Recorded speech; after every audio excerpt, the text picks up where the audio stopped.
Vous avez vu ça? Ramirez a dribblé 3 joueurs avant de tromper le gardien d'une frappe sous la barre.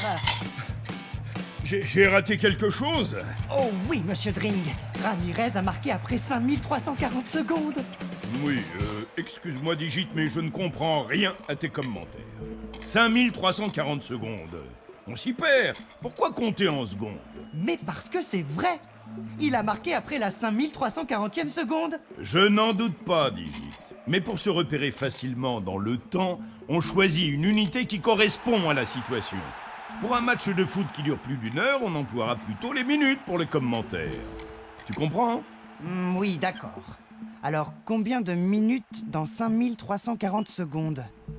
On divise par 60 et on trouve 89 minutes. On peut donc dire que le but a été marqué après 89 minutes. Et comme le match dure 90 minutes, on est à 1 minute de la fin. C'est tout de même plus clair, non? Tu as raison, monsieur Dring. Et c'est presque la fin du match. Mais encore une fois, tout dépend de la situation. Par exemple, voyons voir. Hé, le match! Tu es dingo, monsieur Dring? Ah, tu vois cet avion?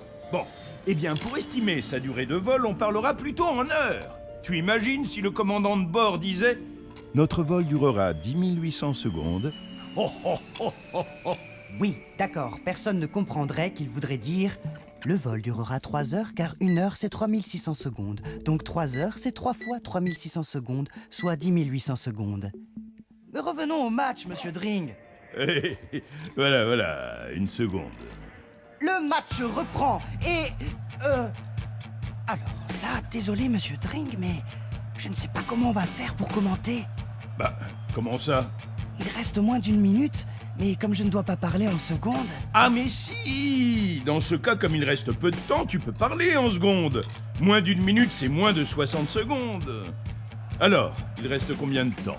Oh, il reste 3 secondes, 2, 1, et l'arbitre siffle la fin du match.